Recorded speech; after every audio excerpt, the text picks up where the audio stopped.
Imagine waking up to the news that the U.S. economy has just added a mere 22,000 jobs, falling drastically short of expectations.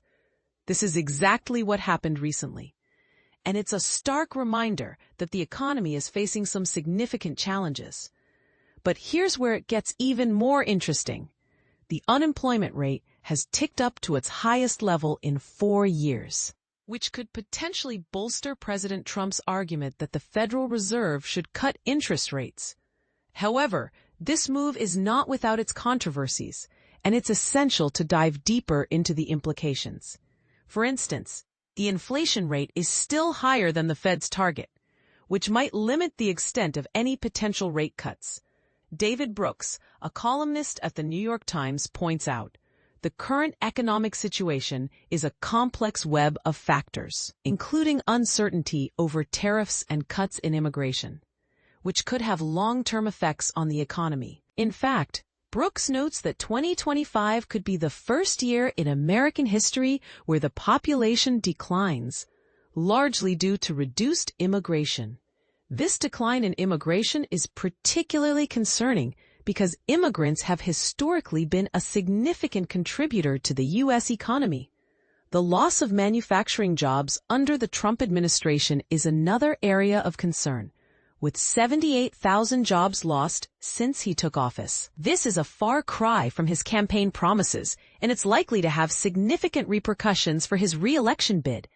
But what's even more alarming is the shift in public perception of the economy. A recent poll found that only 25% of Americans believe their living standards will improve, which is the lowest level since 1986. This disconnect between economic statistics and public sentiment is a puzzle that economists are still trying to decipher. As Jamelle Bouie, another columnist at the New York Times, suggests, the administration's economic policies have been characterized by job losses, slowdowns, and rising inflation, which could spell trouble for the president's party in the upcoming elections.